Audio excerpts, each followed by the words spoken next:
Hi friends, Assalamu alaikum and welcome back to my channel. I am Sumaya from Sumi's Home Chef. Friends, இன்னைக்கு நம்ம சேனல்ல Kanyakumari style தேங்காய் பால் பழம்பொரி எப்படி பண்றதுன்னு பார்க்க போறோம்.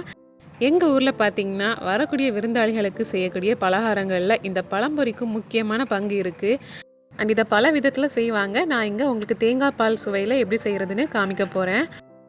இதை செய்யறதுக்கு முதல்ல நல்லா பழுத்த 2 நேந்திரம் பழம் எடுத்து வச்சிருக்கேன். இப்போ இந்த 2 பழத்துலையும் தோலை மட்டும் முதல்ல நீக்கிடலாம்.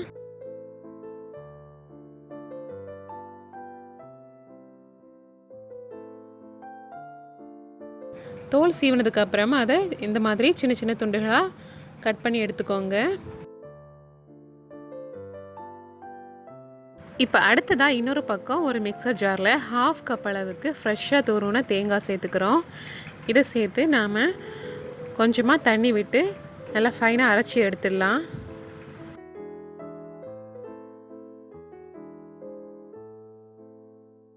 இந்த மாதிரி தான். இப்போ இதையும் ஒரு ஓரமாக வச்சுட்டு ஒரு மிக்சிங் பவுல் எடுத்துக்கோங்க.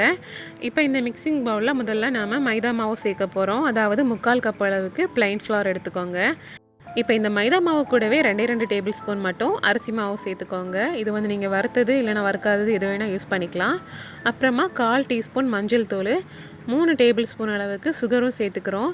ஏற்கனவே பழம் வந்து நல்லா இனிப்பாக இருக்கும், ஸோ 3 டேபிள் ஸ்பூன் போதும். அப்புறமா பிஞ்ச் ஆஃப் பேக்கிங் சோடா சேர்த்துட்டு கொஞ்சமாக உப்பு சேர்த்துக்கோங்க. இந்த மாதிரி கொஞ்சமாக சேர்த்துட்டு இப்போ இதில் வந்து நாம் அரைச்சி வச்சுருக்க தேங்காவை வடிகட்டி தேங்காய் பால் எடுத்து சேர்த்துடலாம். நம்ம முதல் பால் 2ஆம் பால் ரெண்டையுமே நம்ம இதில் இந்த மாதிரி சேர்த்துடலாம். ஒரு வாட்டி அரைச்சிட்டு திரும்பவும் நம்ம அதை தண்ணி விட்டு அரைக்கும்போது 2ஆவது பால் வரும். ஸோ அதையும் இந்த மாதிரி அரைச்சி எடுத்துக்கோங்க. இப்போ இதை நல்லா நம்ம கட்டிகள் இல்லாமல் கையாலேயே நல்லா மிக்ஸ் பண்ணி எடுத்துடலாம். மாவு கிட்டத்தட்ட கட்டியான இட்லி மாவு பதத்துக்கு இருக்கணும் இந்த மாதிரி. அடுத்ததாக கட் பண்ணி வச்சுருக்கக்கூடிய அந்த பனானா பீசஸை வந்து கொஞ்சமாக எடுத்து இந்த மாதிரி பேட்டரில் போட்டுக்கோங்க.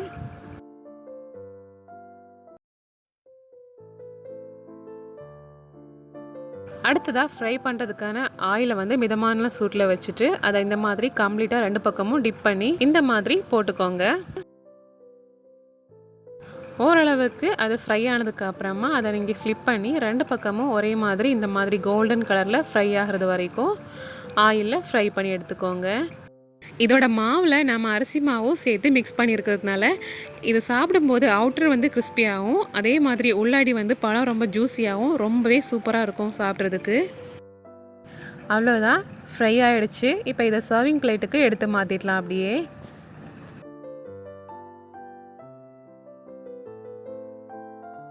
இந்த மாதிரியே நம்ம கட் பண்ணி வச்சுருக்கக்கூடிய பழம் அந்த பீசஸ் எல்லாம் மாவில் வந்து கம்ப்ளீட்டாக கோட் ஆகிறது மாதிரி டிப் பண்ணி ஆயிலில் போட்டு ஃப்ரை பண்ணி எடுத்துக்க வேண்டியதுதான். ஃப்ரை பண்ணி முடிச்சதுக்கு அப்புறமா அதை அந்த சூட்டோட சர்வ் பண்ணுறதுக்கு முன்னாடி அதுக்கு மேலாப்பில் வந்து சுகரை வந்து தூவி விட்டு நீங்கள் சர்வ் பண்ணிங்கன்னா ரொம்பவே டேஸ்டியாகவும் பார்க்குறதுக்கு அழகாகவும் இருக்கும். என்ன ஃப்ரெண்ட்ஸ், பார்க்கும்போதே சாப்பிடணும் போல் இருக்குல்ல. அவ்வளோதான், நம்ம ஒரு ஸ்பெஷல் டேஸ்டியான தேங்காய் பால் பழம்பொரி ரொம்பவே அழகாக தயாராகிடுச்சு. இதை நீங்களும் உங்கள் வீட்டில் மறக்காமல் ட்ரை பண்ணி பாருங்கள். ஆனால் இந்த வீடியோ பிடிச்சிருந்தனா வீடியோக்கு மறக்காமல் லைக் போடுங்க, ஷேர் பண்ணுங்கள், கமெண்ட் பண்ணுங்கள். இன்னும் இன்ட்ரெஸ்டிங்கான ரெசிபிஸ் அண்ட் vlogs பார்க்குறதுக்கு என்னோடய சேனலை மறக்காமல் சப்ஸ்கிரைப் பண்ணிக்கோங்க. இந்த நாள் இனிய நாளாக அமையட்டும். தேங்க்யூ ஸோ மச் ஃபார் வாட்சிங்.